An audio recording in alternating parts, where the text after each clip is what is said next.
Hello there. Tonight, we're stepping off the road and into the warm glow of a quiet traveler's inn. A place tucked along an old forest path, waiting with lantern light, soft voices, and the gentle rhythm of rain falling on its weathered roof. Imagine pushing open the heavy wooden door, feeling the warmth rush towards you as the storm settles outside. The floors are worn smooth by decades of footsteps, the air scented with cedar, tea, and the faint sweetness of dried herbs. Somewhere down the hall, a kettle simmers. A fire crackles softly behind a stone hearth, and the storm, now held safely beyond the windows, taps and drifts and sighs in a calming, steady rhythm. Tonight's story is a quiet wandering through the comforting world of this old inn. The gentle sounds, the warm corners, the glow of lanterns, and the kind of peaceful rest found only in places built to shelter weary travelers. As we explore the soothing truths of rainy nights, wooden beams, and the soft echo of distant footsteps, you'll feel the weight of the day soften and fall away. So settle in, pull the blanket close, and let the inn's warm stillness welcome you. The rain will keep watch, the night will take its time, and you can finally rest. The road had been quiet for miles, stretching through deep forest and winding gently between tall, rain-soaked pines. By the time you reach the inn, the storm has fully settled in.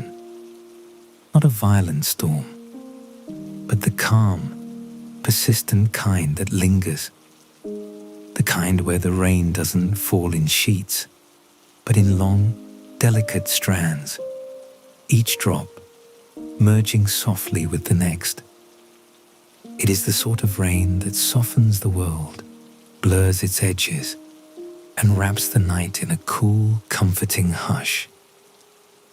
The traveler's inn appears slowly through the mist, its lanterns glowing like small golden stars in the darkness.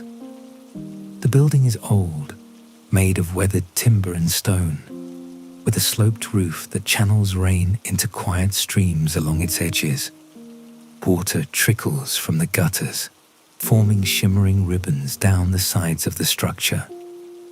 As you approach, your footsteps sink slightly into the damp earth, and the scent of rain-washed wood rises in the cool air. You pause for a moment beneath the thick overhang above the entrance, letting the sound of the rain settle around you. It falls freely from the edge of the roof, creating a soft curtain of droplets. The inn's door stands sturdy and warm against the night, its handle worn smooth, its hinges glimmering faintly in the lantern light. You reach out, feeling the slight chill of the metal before pushing the door open. Warmth greets you instantly. It rolls out in a gentle wave, carrying the scent of wood smoke, dried herbs, and freshly steeped tea. Inside, the inn feels like a pocket of comfort tucked away from the world, a place shaped by decades of weary travelers seeking refuge from long rains just like this. The floors are wooden and slightly uneven, worn smooth by countless footsteps. The glow from hanging lanterns gives everything a soft amber tint, deepening shadows and rounding their edges until even the darkest corners of the room feel welcoming rather than dim. The murmurs of rain continue behind you, muffled now by thick wooden walls.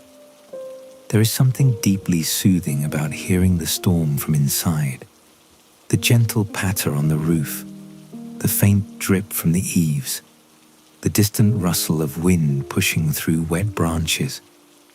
These sounds blend into the warmth of the inn, creating a soft background rhythm that feels almost like a heartbeat.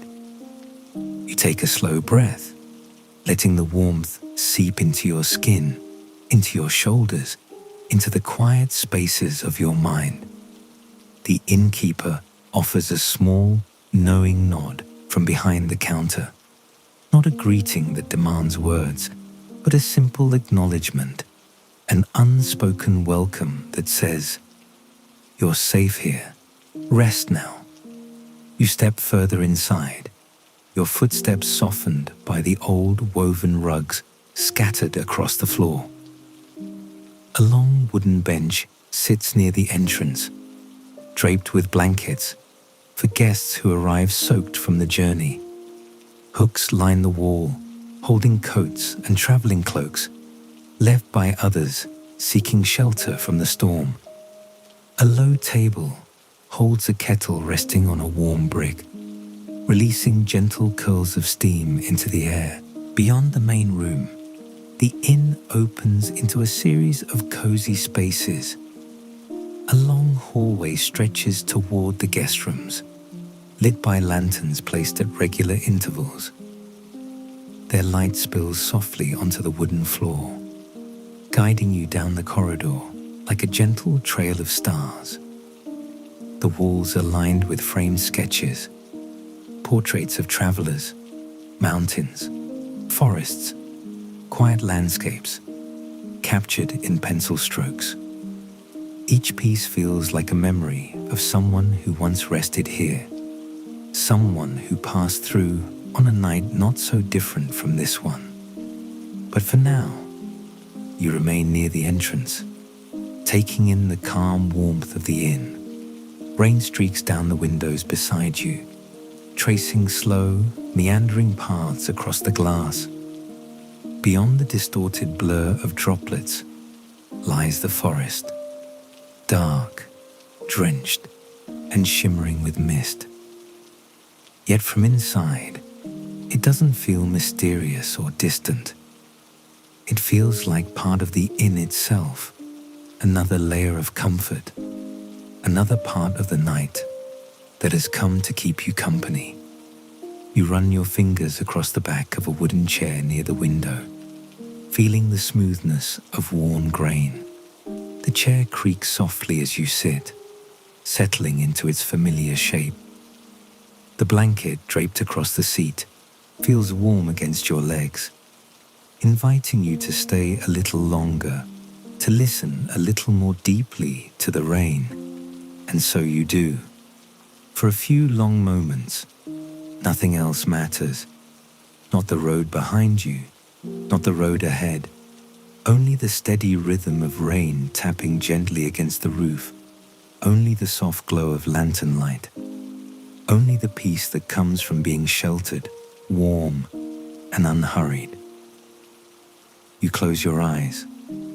The inn breathes around you, its timbers creaking softly, its windows shimmering under ribbons of rain, its halls humming with quiet warmth. Outside, the storm continues, patient and steady, smoothing the night into something calm, something gentle, something meant to guide you inward. You have arrived. The journey pauses here, and the rain will keep watch over the rest of the night. The heart of the traveller's inn is its hearth, a wide stone fireplace set into the far wall, glowing with a steady amber flame.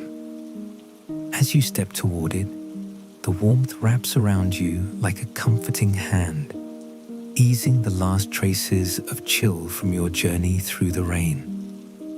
The fire crackles softly, its embers shifting and glowing beneath the logs, sending tiny sparks of light dancing upward before fading into the chimney's shadow. It is not a loud fire, nor a wild one. It burns in a calm, steady rhythm, just enough to make the room glow like evening honey. You settle into a cushioned chair near the hearth, feeling the heat blend with the soft cotton of your clothes. The chair sighs quietly beneath you, molded to the many travelers who have rested here before. The warmth seeping through the fabric loosens something in your chest, releasing the tiredness you didn't realize you were carrying. Rain continues to whisper against the windows behind you, but in here, the sound becomes a soothing harmony, the gentle duet of fire and storm, each calming in its own way. The room smells faintly of pine wood and dried herbs, a fragrance woven into the inn's walls over countless nights. A bundle of lavender hangs from a beam overhead, swaying gently whenever a draft slips through the room. The air feels thick with comfort, warm where the fire touches it, cool where the shadows gather. Lanterns along the walls cast soft pools of amber light, their glass panes fogged slightly from the heat. Every corner of the room glows with a quiet, gentle stillness. You watch the fire for a moment, letting its movements lull your thoughts. Flames rise and fall like slow breaths, curling upward in soft ribbons of orange and gold. The logs shift occasionally, releasing a deep, cozy crack that settles warmly into the air. The shadows they cast waver across the stone walls, moving like silhouettes in a peaceful dream. The warmth of the hearth and the hush of the rain blend into a single feeling: safe, sheltered, protected from the world outside. Around you, the inn moves with its own quiet rhythm.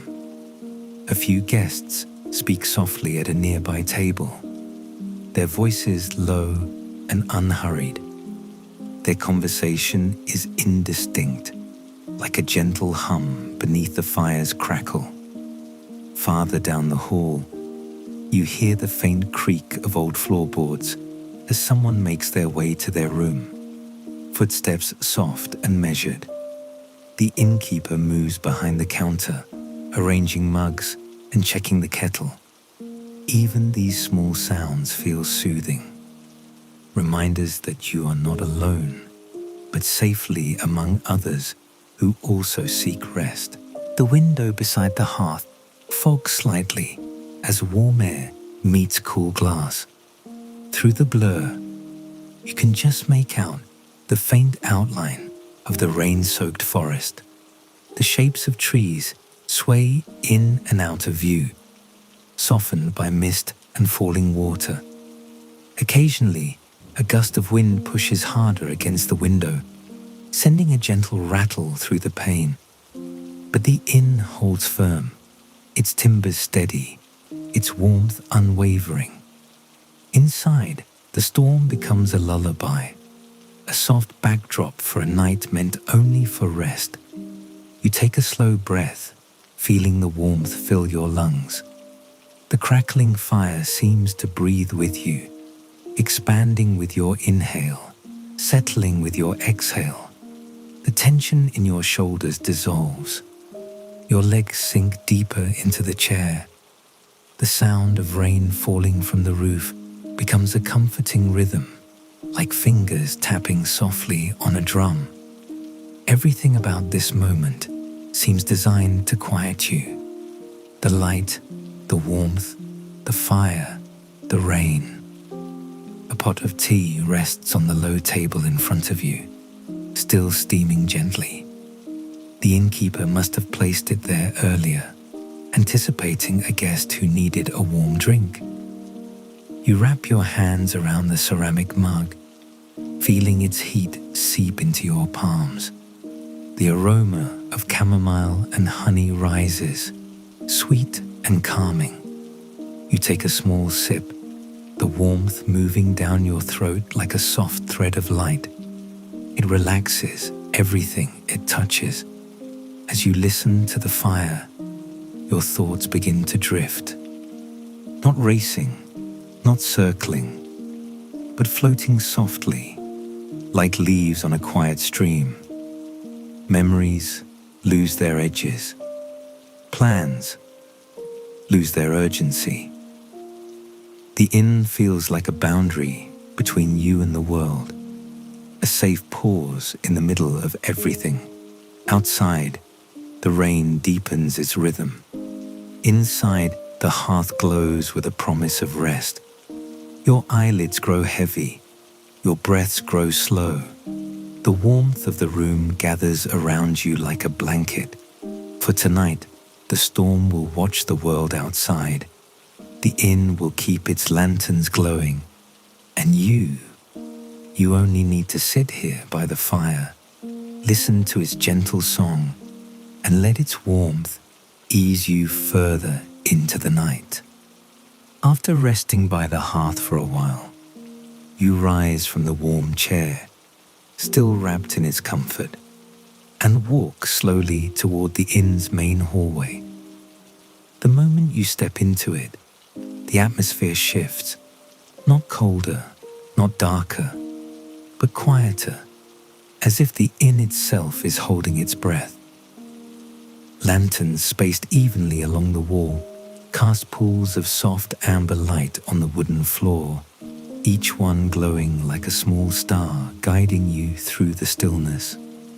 The floorboards beneath your feet creak gently, softened by age, their long history echoing faintly with every slow step.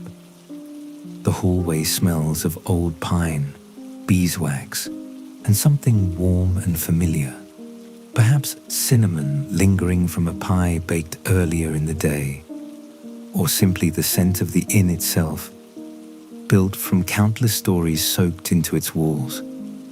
The air feels calm and slightly cooler here, the warmth from the hearth fading into a soft memory as you walk. You let your fingertips graze the wall, feeling the smoothness of polished wood, the subtle dips and grooves carved by time and touch. Rain continues to whisper against the windows, but here in the hallway, it sounds a little more distant, softened by thick beams and plaster. The rhythm remains steady, a quiet, continuous tapping that wraps the night in a blanket of gentle motion.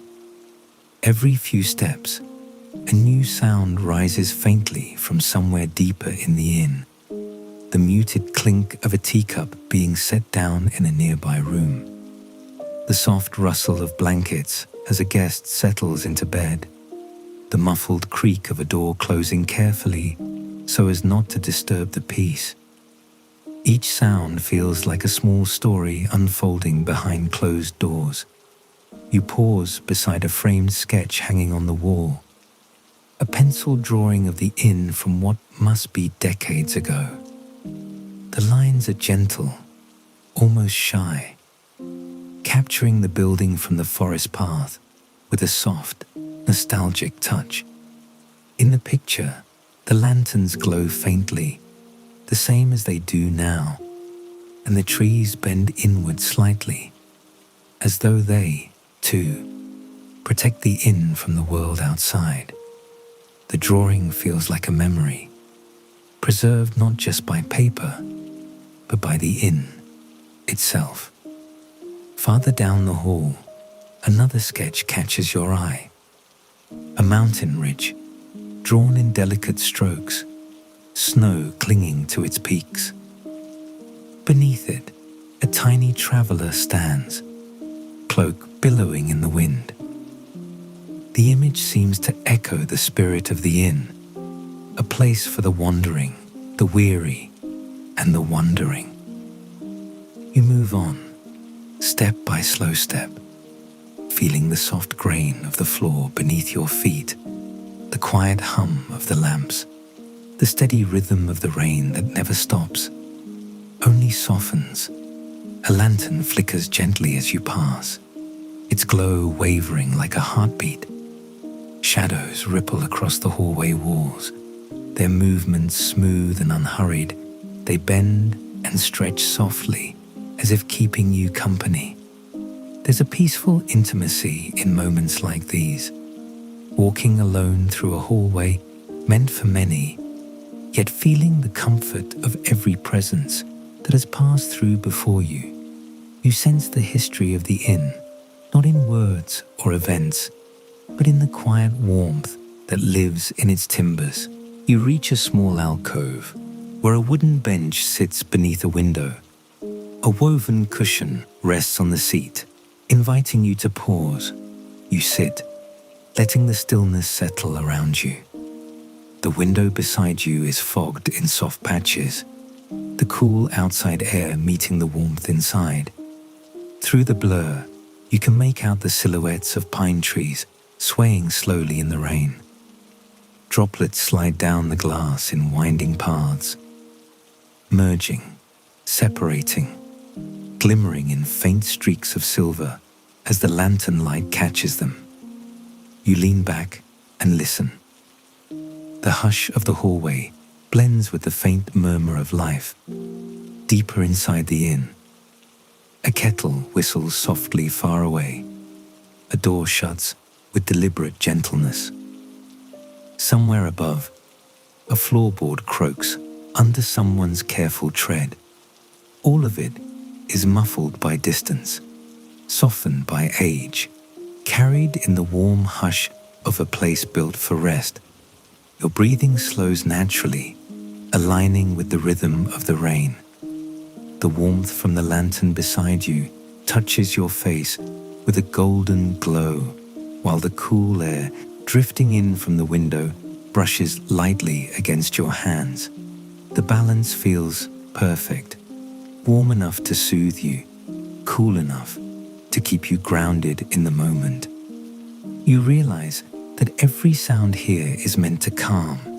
The soft creak of old wood, the gentle hum of lantern flame, the distant clatter of teacups, the rain whispering just beyond the glass.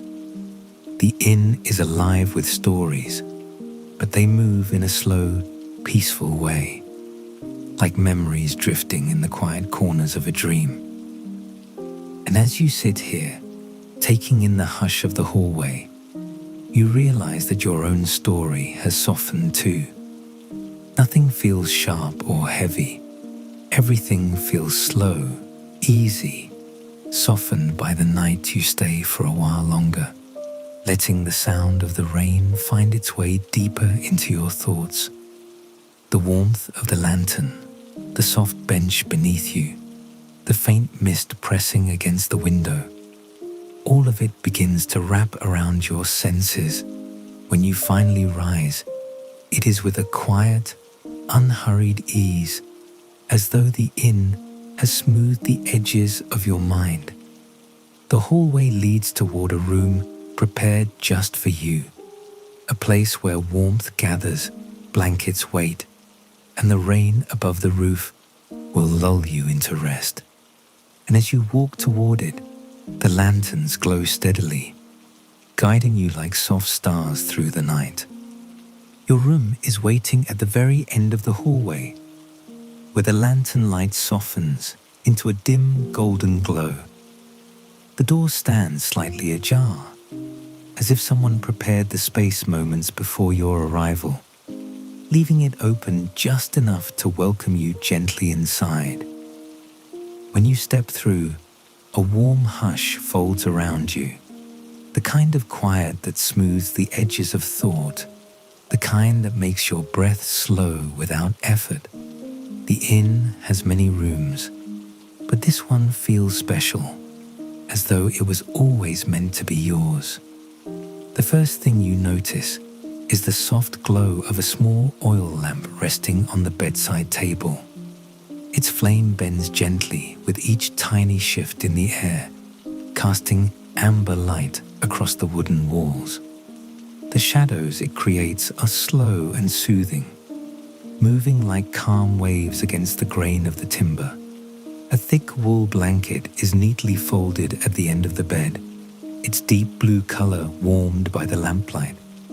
The bed itself looks impossibly comfortable, the quilt slightly rumpled, as if someone smoothed it just moments ago. Rain falls steadily on the roof above, a long, gentle pattern that feels older than the inn itself, a sound that has lulled generations of travelers into rest. You move toward the window, drawn by the soft silver shimmer of droplets streaking down the glass. Outside, the world is wrapped in mist. Pine trees sway slowly in the wind, their silhouettes softened by the veil of rain. Lantern light from the courtyard flickers faintly, glowing like a small star caught in the storm. Everything beyond the window feels distant, softened, safe. You take a slow breath, letting the quiet seep into your chest. The air in the room carries the scent of dried herbs, rosemary, lavender, and a hint of chamomile, woven into the wooden walls after years of being warmed by lamplight and steam. It's the kind of scent that brings sleep closer without you even noticing. The kind that eases the muscles in your neck and shoulders as if it has been waiting to soothe you all night. Your hand trails along the blanket as you sit at the edge of the bed. The mattress yields softly beneath you, cradling your weight. You lie back, pulling the quilt gently over you, and the warmth gathers instantly along your arms and chest. The pillow beneath your head is soft and cool, molding to the shape of your rest. Everything about the room feels deliberate. The right amount of warmth, the right amount of shadow, the perfect distance between you and the rain-soaked world outside. The inn settles with you. A floorboard creaks softly in the hall. The flame of the oil lamp flickers.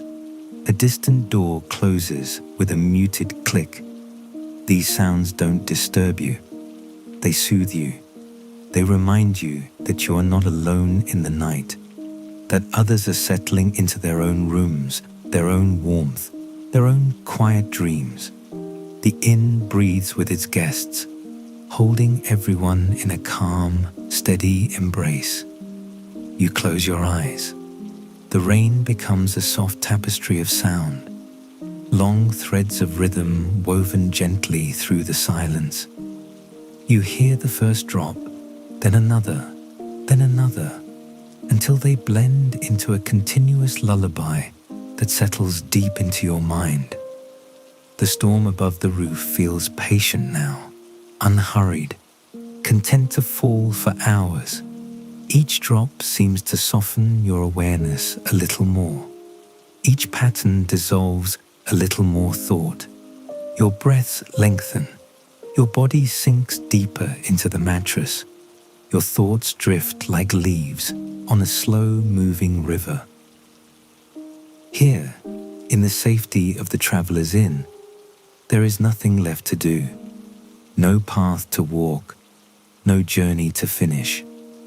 Only rest, only quiet, only the soft rhythm of rain guiding you deeper into stillness. You feel yourself slipping gently towards sleep, not suddenly, but gradually, as if being carried on a warm current. The room fades into soft shapes behind your closed eyes. The glow of the lamp becomes a distant memory. Shadows blend with dreams, and the sound of the rain becomes the only thing left.